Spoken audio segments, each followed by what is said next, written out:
지난주 그 수요일 날 발표된 부동산 정책에 의하면 이번 시험에 또 바뀔 내용이 있습니다. 우리 그 핵심 비교 정리 프린트 13번에 보면 자금 조달 계획과 실입주 여부, 자금 조달 계획 실입주 여부가 조정지역 투기과일지구에서는 3억 이상, 비규제 지역에서는 6억 이상인 경우 자금 조달 계획 제출해야 되는데, 이게 금액과 상관없이 자금 조달 계획을 조정지역이나 투기과일지구에서는 제출해야 되는 것으로 9월 달부터 바뀔 예정입니다. 지금 확정된 게 아니고 부동산 거래 신고 등에 관한 법률 시행령을 개정해야 되죠. 시행령 개정하려면 입법 예고를 거쳐야 되고 하기 때문에 9월 달부터 시행합니다. 9월 달부터 시행하면 10월 31일 시험이니까 시험에 반영되겠죠. 그 다음에 그 증빙자료 제출이 투기과일지구에서 9억 초과입니다. 9억 초과. 지금 현재는. 근데 이것도 금액과 상관없이 투기과일지구에서는 모두 증빙자료를 제출해야 되는 것으로 바뀔 예정입니다. 이번 발표된 정책에 의해서 그 부동산 거래 신고 등에 관한 법률 시행령이 바뀔 예정이니까, 그래서 9월달 확정이 되면 프린트를 다시 또 내드리도록 하겠습니다. 그래서 부동산 정책도 좀 신경을 써야 되는 게, 이게 부동산 학개론에도 정책이 시험에 나오잖아요. 그러면 올해 마지막 정책이 나올 확률이 있습니다. 한 문제 정도 부동산 학개론에서도. 또 오늘 문제 내드렸지만 그게 두 문제는 부동산학 원론에, 지금 감정평가사 부동산학 원론에 나온 문제 두 개, 오늘 내드린 문제 마지막 두 문제가. 그래서 부동산학 원론, 우리 부동산학 개론이 잡단계, 작년에 부동산학 개론에 공법이 세 문제, 세법도 나오고 했죠. 지금 이번에 올해 감정평가사도 부동산학 원론에 세법이 나왔더라고. 세법은 지방세, 국세 분류하는 거 나왔어요. 조세 총론. 그건 좀 쉽더라고요, 비교적. 뭐 예를 들면 지금 다음 중 바르게 연결된 것은 이렇게 해가지고, 예를 들면 종부세, 재산세, 취득세, 섞여 있잖아요. 지방세, 국세가. 종합부동산세는 국세죠. 그런 걸 고르는 게 시험에 출제됐습니다. 그래서 부동산 학개론은 잡다한 게 시험에 나올 수 있으니까 그 정책, 뉴스 이런 것도 부동산 관련 뉴스는 좀 신경을 쓰셔야 되겠습니다. 자, 159페이지. 부동산 거래 전자계약 시스템입니다. 인터넷에 한번 지금 여러분들이 휴대폰 치보세요. 부동산 거래 전자계약 시스템이라고 치면 홈페이지가 나올 겁니다. 한국감정원에서 위탁받아서 운영하고 있는 사이트가 부동산 거래 전자계약 시스템인데, 여기 그 한글 파일로 자주 하는 질문, 한글 파일이 올라와 있습니다. 거기에 있는 내용을 제가 여기서 지금 책의 요약집에 정리를 했습니다. 법조문에 없는 게 출제될 수 있겠죠? 자, 그래서 159페이지 동그라미 1번, 반드시 본인 명의의 휴대폰, 스마트폰이 있어야 전자계약서 작성이 가능합니다. 휴대폰을 통해서 본인 인정을 하고 서명을 합니다. 휴대폰을 통해서. 그 다음에 전자계약을 사용하려면, 전자계약이라는 것은 인터넷에서 종이계약서를 쓰는 게 아니라, 지금 그 여러분들이 인터넷에 검색하면 부동산 거래 전자계약 시스템, 여기에서 그냥 빈칸 입력을 하는 거예요. 그 시스템에서. 이렇게 하려면은 반드시 개업공개사항은 회원으로 가입되어야 하며, 임대인, 임차인 또는 매수인, 매도인은 별도의 회원 가입 없이 전자계약서 작성이 가능합니다. 160페이지. 지금 전국적으로 확대 시행되고 있으며 주택, 상가, 오피스텔, 토지도 모두 전자계약서 작성 가능합니다. 그 다음에 동그라미 4번, 매매뿐만 아니라 전월세도 전자계약 작성이 가능합니다. 5번에 개업공개사를 통한 중개거래에 한하여 지금 현재는 전자계약서 작성이 가능하고, 거래 당사자 직거래인 경우는 전자계약서 작성이 불가능합니다. 그 다음에 6번에 법인은 회원이라도 먼저 전자계약 시스템에 회원 가입을 해야 됩니다. 법인인 경우는. 그래서 지금 LH, SH 이런 데서는 거의 전자계약서 작성을 지금 많이 권장하고 있습니다. 처음 분양할 때부터도. 동그라미 7번, 대리인에 의한 전자계약 체결은 불가능하고 거래 당사자 본인이 반드시 참석을 해야 됩니다. 전자계약서 작성하려면. 자, 8번 전자계약서 작성했을 때 혜택, 박스 안에 있는 거, 이게 여러분들이 쉬는 시간에 꼭 그 부동산 거래 전자계약 시스템 휴대폰으로 들어가 가지고 홍보 동영상을 한번 보세요. 홍보 동영상 몇 분밖에 안 나와요. 한 2, 3분 나오는 거. 홍보 동영상에 보면 경제성이 있고 편리성, 안정성 세 가지가 특징입니다. 경제성은 뭐냐면 매수인이나 임차인에게 대출 금리를 할인해 줍니다. 그 다음에 매매인 경우는 법무사 등기 신청 수수료를 30% 할인해 줍니다. 그래서 매수인이나 임차인에게 직접적인 경제적 혜택이 있고요. 매도인이나 개업공개사에게 직접 돈으로 혜택이 있는 건 없습니다. 사실. 그 다음에 편리하다. 도장 없이도 계약서 작성이 가능하고요. 종이계약서를 5년 동안 보존할 필요도 없고, 그 다음에 임대차 계약인 경우는 동주민센터에 확정일자 받으러 갈 필요도 없습니다. 자동적으로 확정일자가 무료로 부여됩니다. 그 다음에 매매계약인 경우 실거래가격 신고서 제출할 필요도 없고, 만약 계약이 해제됐다면 해제 신고서를 따로 제출할 필요도 없습니다. 자, 그 다음에 안전성입니다. 계약서 위변조 및 부실 확인 설명을 방지할 수 있습니다. 계약서 위변조가 거의 안 되고요. 이거는 정부에서 국가에서 관리하는 시스템이기 때문에, 또 안전한 게 신분증 확인 외에 휴대폰을 통해서 본인 인증을 한 번 더 하기 때문에 더욱더 안전하다는 이야기입니다. 그래서 우리 휴대폰 개통하려면 반드시 신분증 가져가야 되죠. 그 휴대폰을 통해서 본인 인증을 한 번 더 합니다. 부실한 확인 설명을 방지한다는 말은 아까도 말했지만 확인 설명서 공란, 빈칸이 있으면 다음 칸으로 넘어가지를 않는다고요. 그럼 빈칸을 반드시 다 채워야 되고, 빈칸을 채웠는데 잘못 적었으면 나중에 개업공개사가 책임져야 되겠죠.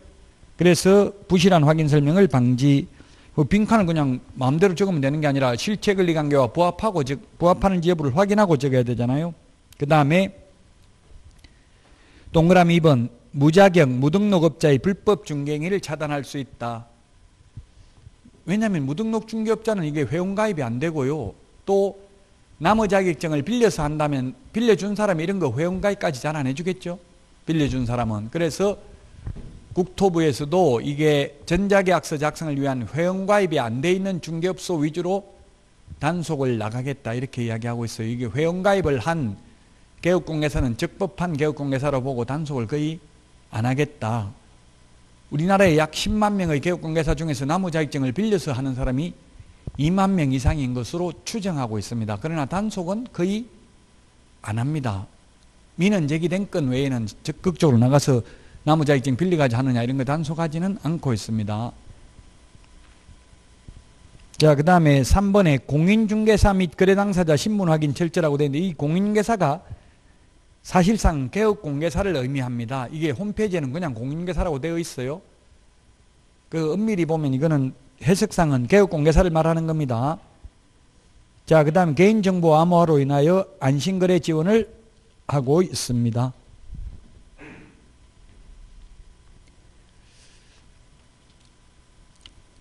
자, 그 다음에 그 양가로 2번 개업공개사와 관련돼서는 개업공개사는 반드시 공인인증서가 필요합니다. 161페이지 메뉴의 동그라미 2번에 보면 사업자 법용이나 특수목적용 공인인증서를 별도로 발급받아야 됩니다. 한국무역정보통신으로부터 정부 위임을 받아서 관리하고 있는 곳으로부터.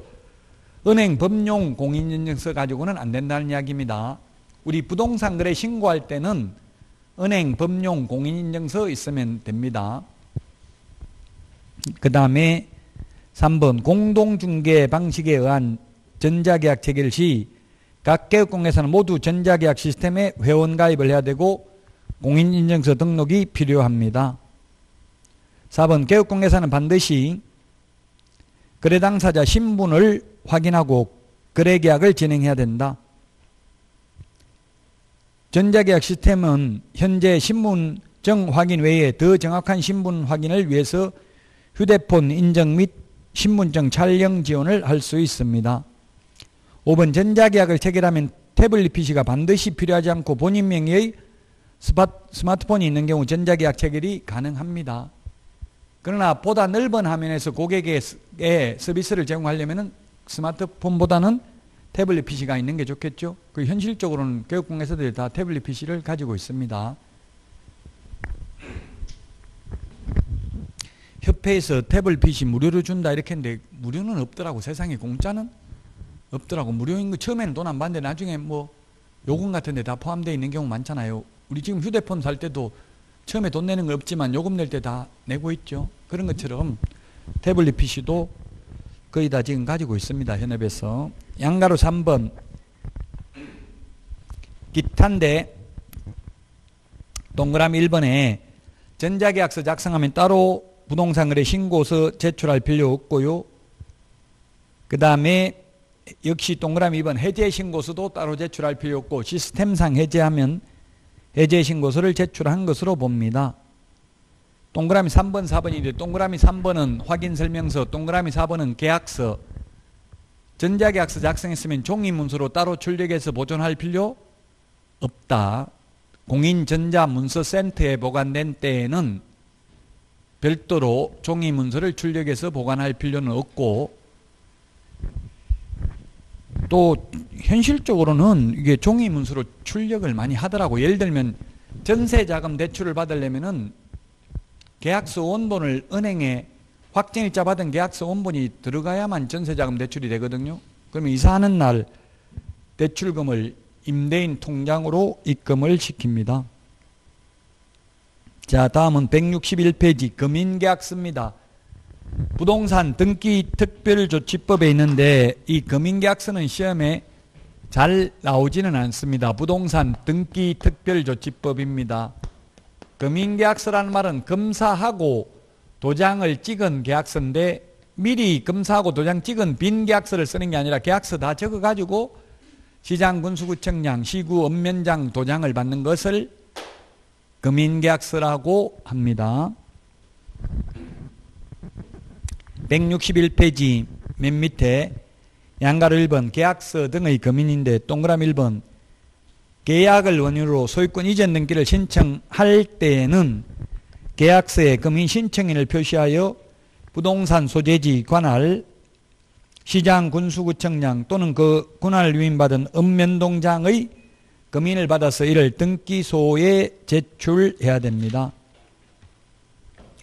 162페이지 등기 원인을 증명하는 서면이 집행력 있는 판결서 등인 경우에도 금인을 받아야 됩니다.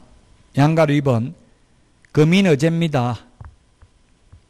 부동산거래 신고 필증을 교부받은 때에는 부동산 등기 특별조치법상 금인받은 것으로 보고요. 그 다음에 토지거래 허가받은 경우에 금인받은 것으로 봅니다.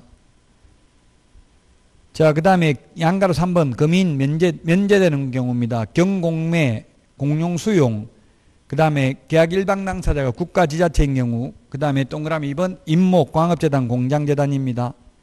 그 다음에 박스에 보니까 승여나 교환 계약은 금인을 받아야 되지만 임대차는 금인받지 않습니다. 그 다음에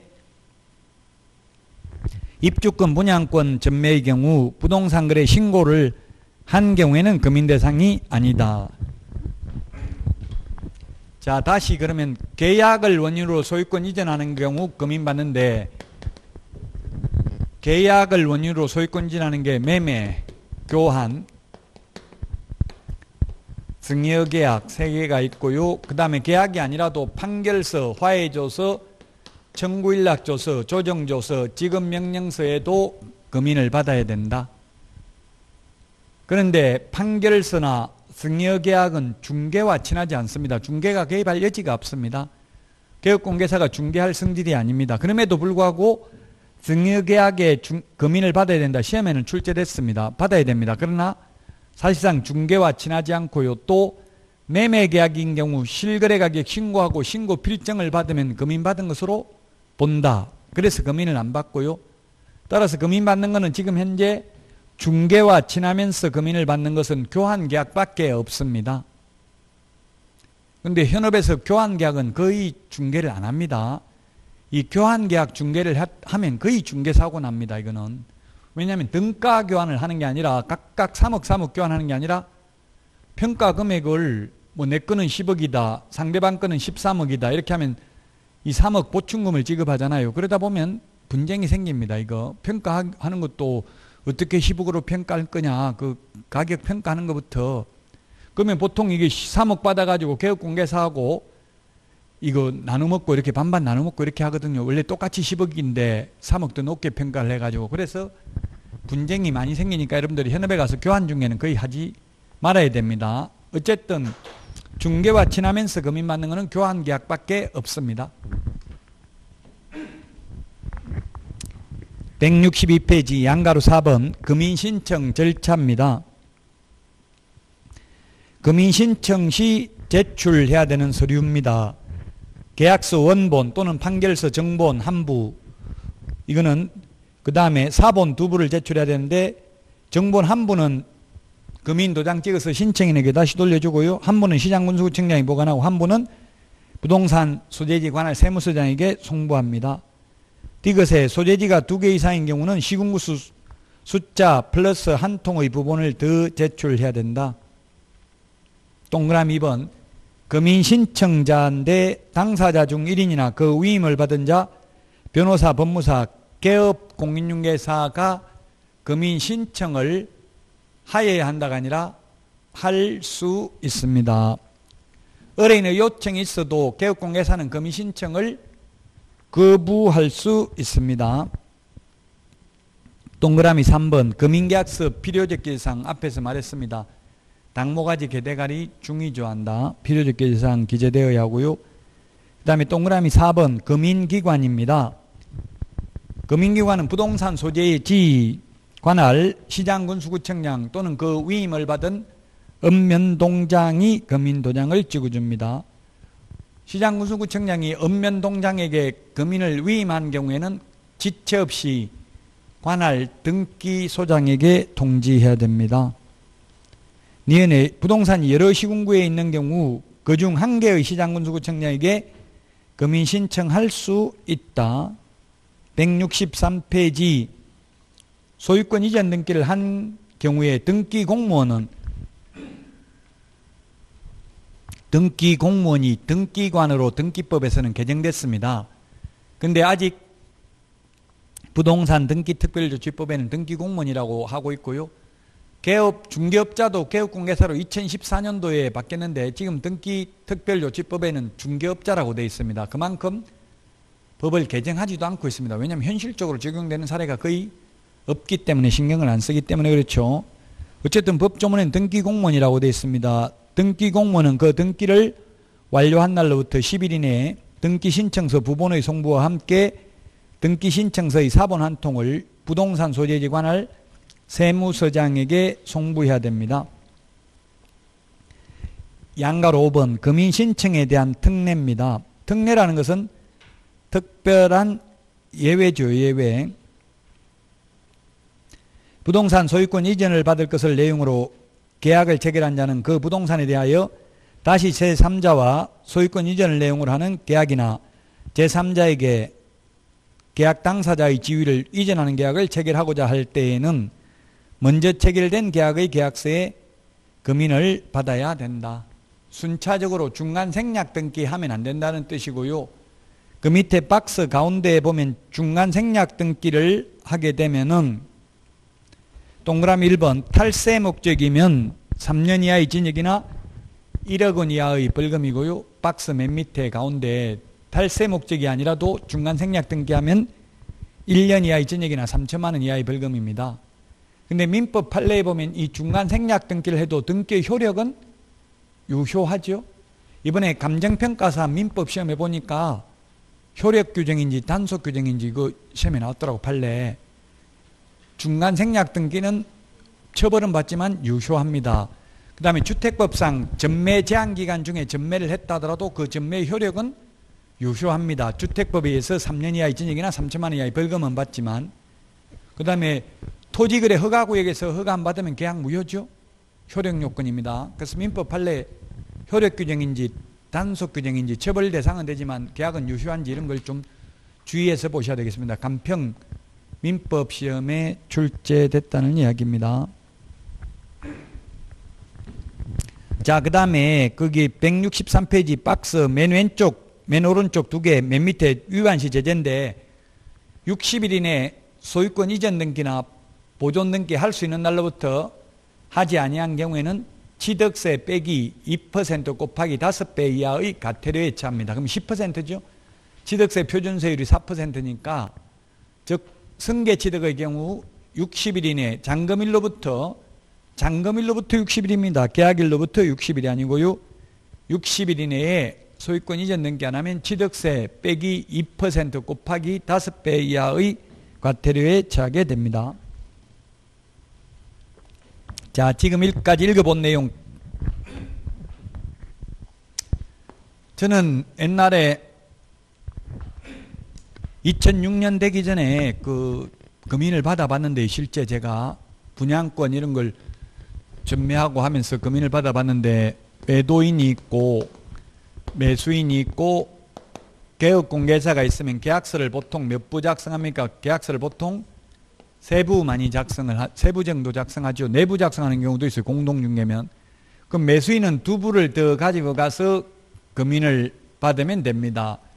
이거는 두 장을 복사해도 되고요. 그냥 원본 한 부 가져가면 시장군수구청장이 복사하더라고요. 저는 금인 받는 게 분양권이었었는데 그 당시. 그러면 한 분은 이게 금인 도장을 찍어준다고요. 금인 스탬프 도장 찍어줘요. 금인 이렇게 해가지고 몇 년 몇 월 며칠 시장 군수구청장 해가지고 도장 찍어서 주는 게 이게 금인입니다. 그러면 이걸 계약서 원본을 등기 원인을 증명한 서면으로 등기소에 제출하면 등기소에서 등기관이 등기필 도장 찍어서 다시 돌려주면 그게 바로 등기필정, 등기권리증, 집문서, 땅문서였습니다. 지금은 종이문서에서 전자문서로 용어가 바뀌어가지고 등기필정보라고 하죠. 나머지 한 분은 시장군수구청장이 보관하고 한 분은 관할 세무서에 송부해서 과세자료로 활용하도록 합니다. 그러나 둘 이상의 시군구에 있는 수개의 부동산 소유권 이전의 경우에는 시군구수 플러스 한 통의 부본을 더 제출을 해야 됩니다.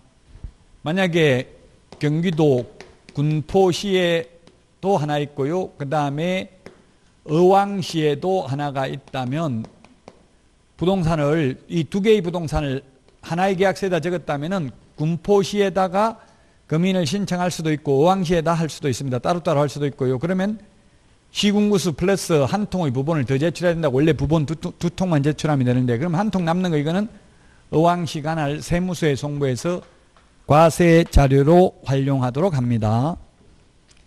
2006년 1월 1일 실거래가격 신고제도가 도입되어 가지고 지금은 중요도가 떨어졌습니다. 왜? 실거래 신고하고 신고 필정 받으면 금인받은 것으로 보니까 현실적으로 금인받을 일은 여러분들이 현업에 가도 없다는 이야기입니다. 이제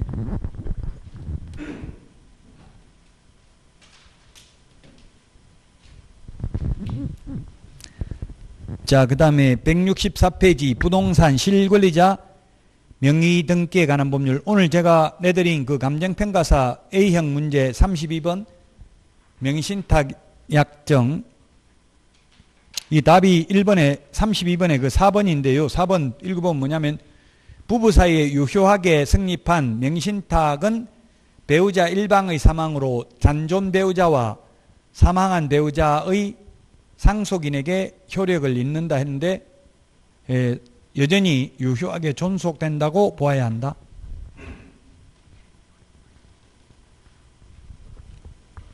배우자의 상속인은 뭐 다른 자식들도 잔존 배우자의 상속인 자식들도 있을 수 있겠죠. 만약에 재혼했다면 그 재혼한 배우자의 자식들도 있겠죠. 재혼해도 이게 피를 통해서만 상속되기 때문에 계자, 계녀, 계부, 계모는 상속이 안 되죠. 피를 통해서만 상속된다고요. 재혼해도 내가 데리고 간 애들은 그 배우자한테서는 상속받을 수 없다는 이야기예요. 자, 어쨌든 이게 오늘 그 32번 이게 뭐냐면 감정평가사 민법 문제 32번이라는 뜻이에요. 민법에서 출제됐었습니다. 이거는. 자, 그러면 부동산 164페이지 부동산 실권리자 명의등기에 관한 법률인데 1995년 7월 1일 김영삼 정부 때부터 시행을 했습니다. 즉 김영삼 정부 때 금융실명제, 부동산 실명제가 도입됐습니다. 금융거래도 이제 나무 이름으로 하면 안 되고요. 부동산도 나무 이름으로 등기하면 안 되고 진정한 소유자 명의로 등기를 해야 된다는 내용입니다. 자, 이번 용어 정의를 보면 명신탁 약정이라 하면 부동산입니다. 동산은 명신탁이 성립할 여지가 없고요. 이때 부동산은 토지, 건축물 뿐만 아니라 자동차, 선박, 항공기 등 등기 등록이 가능한 것이라면 부동산에 해당된다는 게 판례입니다. 부동산에 관한 소유권, 기타, 물권입니다. 물권. 채권이 아니고 물권입니다. 물권 밑줄 치시고요. 물권을 보유한 자 또는 물권이기 때문에 예를 들면 전세권은 물권이고 임차권은 채권이죠. 임차권을 내가 보증금을 내고 애인 명의로 임차권자 등기를 해주더라도 실명법 위반이 아닙니다. 그런데 전세금을 내가 내주면서 전세권자 명의는 애인 명의로 등기를 해주면 명의신탁에 해당됩니다. 명의신탁을 하게 되면 명의를 맡기게 되면 신탁자는 5년 이하의 징역이나 2억 원 이하의 벌금에 해당되고요. 수탁자는 3년 이하의 징역이나 1억 원 이하의 벌금에 해당됩니다. 물권만 명의신탁이 해당됩니다. 물권을 보유한 자 또는 사실상 취득하거나 취득하려고 하는 자가 타인과의 사이에서 대내적으로는 실권리자가 부동산에 관한 물권을 보유하거나 보유하기로 하고 그에 관한 가등기를 포함한 등기는 타인 명의로 하기로 하는 약정, 위임, 위탁매매 형식에 의하거나 추인에 의한 경우를 포함해서 명의신탁이라고 한다. 자, 근데 박스 안에 있는 거 이 세 개는 명의신탁이 아니다. 그런데 예외적으로 기억해 보니까 채무변제를 담보하기 위하여 채권자가 부동산에 관한 물건을 이전받는 것을 양도담보, 가등기하는 것을 가등기담보라고 합니다. 양도담보나 가등기담보는 명의신탁에 해당되지 않고요. 니은에 부동산의 위치와 면적을 특정하여 2인 이상이 구분 소유하기로 하는 약정을 하고 그 구분 소유자의 공유로 등기하는 경우 이것을 소위 상호 명의신탁이라고 합니다. 이건 명의신탁에 해당되지 않고요. 디귿의 신탁법 또는 자본시장과 금융투자업에 관한 법률에 따른 신탁재산인 사실을 등기한 경우도 명의신탁에 해당되지 않는다. 동그라미 2번 명의신탁자라 하면 명의신탁 약정에 의하여 자신의 부동산에 관한 물건을 타인 명의로 등기하게 하는 실권리자를 명의신탁자, 맡긴다 이 말이죠. 맡기는 사람이고요. 수탁자, 받을 수자죠. 맡기는 걸 받는 사람을 수탁자라고 합니다. 자, 그래서 수탁자라 하면 명의신탁 약정에 의하여 실권리자의 부동산에 관한 물건을 자신 명의로 등기하는 자를 수탁자라고 합니다. 165페이지 3번 실권리자 명의의 등기 의무입니다. 누구든지 부동산에 관한 물건을 명의신탁 약정에 따라 명의수탁자의 명의로 등기하여서는 아니 된다. 2번 채무변제를 담보하기 위하여 채권자가 부동산에 관한 물건을 이전받는 경우에는 채권자, 채권금액 및 채무변제를 위한 담보라는 뜻이 적힌 서면을 등기신청서와 함께 등기관에게 제출해야 됩니다. 근데 만약에 허위담보 목록을, 거짓담보 목록을 제출했다면 명의신탁자와 마찬가지로 5년 이하의 징역이나 2억 원 이하의 벌금에 처합니다. 명의신탁의 유형은 이자간 명의신탁, 양가로 1번 이전형 명의신탁, 2번 등기 명의신탁, 중간 생략형 명의신탁이 있고요. 166페이지 양가로 3번 계약 명의신탁, 위임형 명의신탁이 있습니다. 166페이지 그 표에 보면 표가 좀 오타가 있는데요. 매도인, 선의, 가운데 매수인, 수탁자 이렇게 되어 있는 거 있죠. 그 화살표 위에 매매계약 유효 이렇게 돼 있죠. 그 밑에 등기 가로 안에 무효라고 돼 있죠. 무효를 유효, 효력 있다로 바꾸시라고요. 166페이지 박스 조금 이따 칠판에 다시 한번 적어 보겠습니다. 거기 매도인과 매수인 간의 매매계약은 효력이 있고 등기도 유효. 매매계약이 효력이 있으면 등기도 효력이 있죠. 무효가 아니라 가로 안에 유효로 고치시라고요.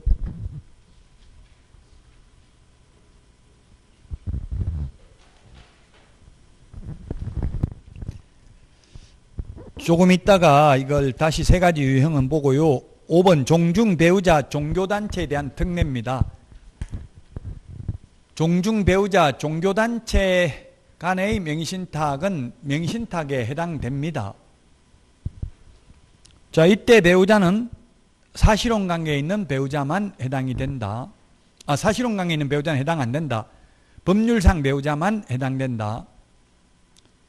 오늘 문제에도 나왔지만 이게 배우자 명의신탁은 처벌되지 않지만 만약에 오늘 그 감정평가사 문제에 부부 사이에 유효하게 성립한 명의신탁은 배우자 일방의 사망으로 잔존 배우자와 사망한 배우자 상속인에게 또 효력이 계속 유지된다. 이때 법률상 배우자만 해당됩니다. 사실혼 관계에 있는 배우자는 제외되고요. 원래 명의신탁 무효고 명의신탁은 처벌한다고요. 근데 배우자 종중 종교단체 간의 명의신탁은 조세포탈, 강제집행의 면탈, 법령상 제한의 회피를 목적으로 하지 않는 경우에는 유효하다, 효력이 있고 처벌 대상이 아닙니다. 167페이지 명의신탁에 대한 처벌입니다. 5년 이하 이전액이나 동그라미 기억에 5년 이하의 전액이나 2억 원 이하의 벌금에 차는 게 세 가지가 있습니다. 명의신탁자, 장기 미등기자 이걸 3년 초과 장기 미등기자입니다. 그 다음에 허위담보 목록을 제출한 자, 양도담보 기재의 의무 위반한 채권자, 채무자를 허위로 기재하여 제출하게 한 실채무자, 이게 허위담보 목록 제출한 자죠. 5년 이하의 전액이나 2억 원 이하의 벌금이고요. 그 다음에 명의수탁자는 3년 이하의 전액이나 1억 원 이하의 벌금입니다. 명의수탁자, 명의를 받는 사람이죠. 동그라미 2번 과징금인데 과징금은 5년 이하의 전액이나 2억 원 이하의 벌금에 해당되는 자만 과징금 부과 대상입니다. 과징금은 부동산 평가액의 100분의 30에 해당하는 금액의 범위 안에 씁니다. 범위 안에서 밑줄 치시고요. 일률적으로 100분의 30이 아니라 100분의 30 범위 안에서 대통령령으로 정합니다. 동그라미 3번 이행강제금입니다. 이행강제금은 과징금 부과일로부터 1년이 경과하도록 실명 등기를 하지 않는 경우에는 부동산 평가액의 100분의 10을 부과하고요. 우리 프린터 56번 10분의 1에 동그라미 6번에 있습니다. 10분의 1 맨 마지막에 동그라미 6번 체크하시고요.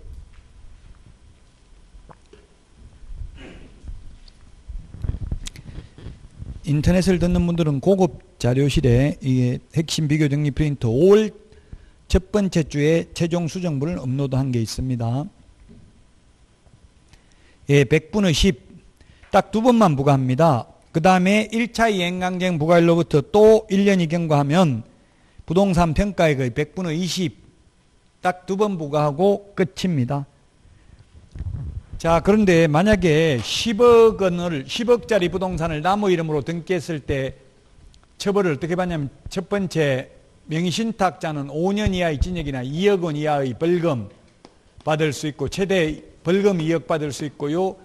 그 다음에 이 과징금 최대 30%니까 최대 얼마 받을 수 있어요?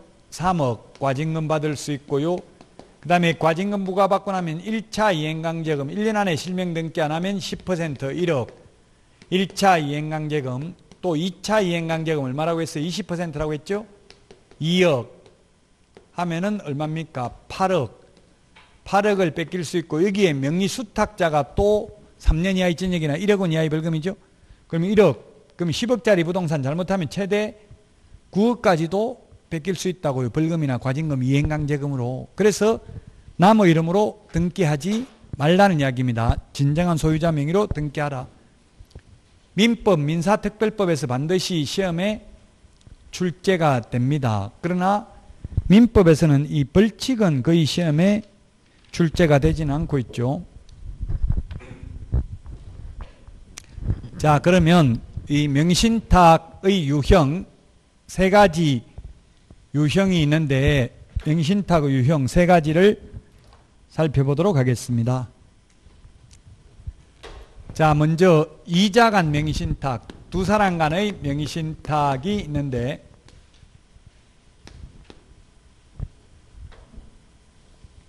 신탁자가 있고요. 맡기는 사람을 신탁자, 수탁자, 받을 수자, 등기 명의를 받는 사람을 수탁자라고 합니다. 두 사람 간의 명의신탁 약정은 무효입니다.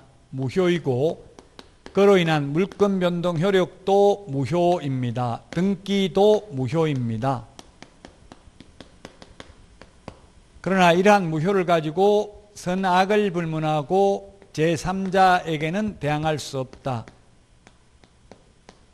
제3자는 유효하게 소유권을 취득한다. 악의의 제3자라도 이 수탁부동산을 수탁자가 임의로 처분하면 형법상 횡령죄의 죄책이 성립합니다. 왜냐하면 등기가 무효이기 때문에 소유자는 신탁자이기 때문에 그렇습니다. 이거는 또 이 명신탁 약정이 민법 103조 우리 요약집 167페이지 박스 동그라미 2번에 있네요. 동그라미 2번 167페이지 박스 동그라미 2번에 보면 이게 불법 원인급여에 해당되지 않는다고 돼 있죠. 불법 원인급여면 돌려줄 필요 없잖아요. 이미 받았으면 이 등기를 받았으니까 명의 넘겨줄 필요 없다 이렇게 주장했는데 불법 원인급여는 아니다. 그래서 명의 넘겨줘야 된다는 이야기입니다. 작년에 판례잖아요. 2019년도 감정평가사 시험에도 보니까 최근 판례가 시험에 많이 나왔더라고. 최근 개정된 내용하고 신탁자 5년 이하의 징역이나 2억 원 이하의 벌금, 수탁자 3년 이하의 징역이나 1억 원 이하의 벌금입니다. 자, 그 다음에 3자간 명의신탁입니다. 3자간 명의신탁.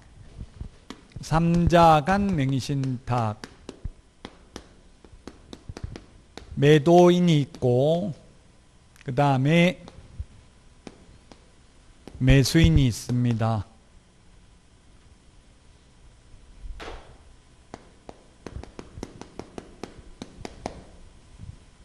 그러면 매수인은 매매대금 돈을 지급하고 매도인은 등기를 넘겨주면 됩니다. 그런데 매수인 앞으로 등기를 넘기는 게 아니라 수탁자 앞으로 등기를 넘기도록 명의신탁 약정을 맺었습니다. 그러면은 이 매수인이 매매계약에서 매도인과의 관계에서는 매수인이지만 수탁자와의 관계에서는 신탁자가 되겠죠. 이 명의신탁 약정은 무효이고 그로 인한 물권 변동 효력도 무효입니다. 등기도 무효이다. 그러나 이러한 무효를 가지고 선악을 불문하고 제3자에게는 대항할 수 없다. 즉 제3자는 유효하게 소유권을 취득한다. 수탁자가 수탁부동산을 임의로 처분하더라도 형법상 횡령죄의 죄책이 성립하지 않는다.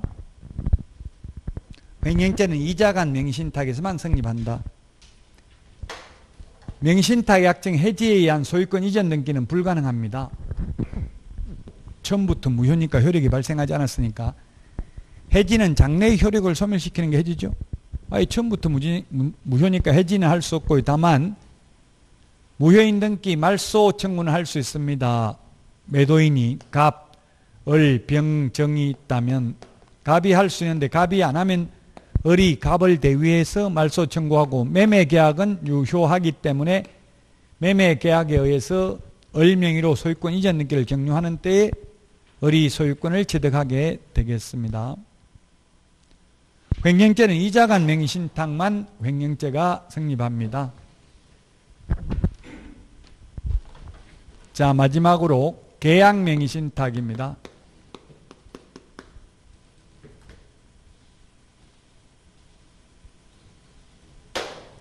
계약 명의신탁. 계약 명의신탁은 매도인이 매수인에게 팔았습니다. 근데 이 매수인은 자기 돈 주고 산 게 아니라 전주, 물주, 자금주, 스폰서, 신탁자가 따로 있었습니다. 이 신탁자와 매수인이 수탁자가 되겠죠. 매도인 관계에서는 매수인, 신탁자와의 관계에서는 수탁자입니다. 이 두 사람 간의 명신탁 약정은 무효입니다. 무효. 그로 인한 물권 변동 효력은 유효, 효력이 있다고요. 등기에 효력이 있는데 지금 우리 교과서 166페이지 그 박스에 등기가 가로 안에 무효라고 돼 있죠. 그림이 좀 옆으로 이거하고는 좀 다르게 그림되어 있지만 같은 내용이에요. 이게 유효로 고치라고 매도인하고 매수인, 수탁자와의 이 관계에서 유효, 등기가 유효하다고요. 제3자는 선악을 불문하고 악의 제3자라도 유효합니다. 근데 이 매매계약은 매도인이 선의인 경우만 유효하고 매도인이 악의인 경우는 무효죠. 계약 한쪽 당사자가 수탁자가 되고 그 상대방 당사자가 명의신탁의 약정이 있다는 사실을 알지 못하는 경우에는 그러하지 아니하다. 원래 무효인데 예외적으로 유효하다는 이야기입니다. 이 수탁자가 수탁 부동산을 임의로 처분하더라도 형법상 횡령죄의 죄책이 성립하지 않는다. 자, 그러면 신탁자는 명신탁 약정 해지에 의한 소유권 이전 등기 청구는 불가능하고 부당이득 반환을 청구할 수 있는데 부당이득 금은 얼마로 보아야 하는가?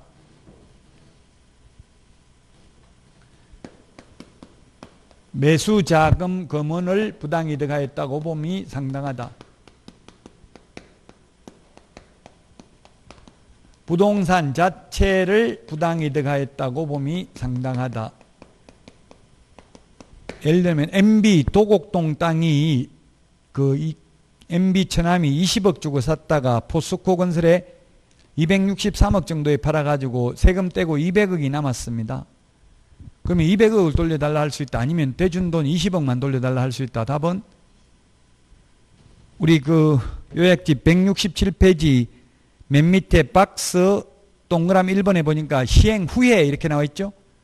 실명법 시행 후에 명의신탁의 약정이 이루어졌다면 매수자금 금원이, 시행 전에 명의신탁의 약정이 이루어져 있었다면 부동산 자체입니다. 1995년 7월 1일 되기 전에 명의신탁이 이루어져 있었다면 부동산 자체를 반환해야 됩니다.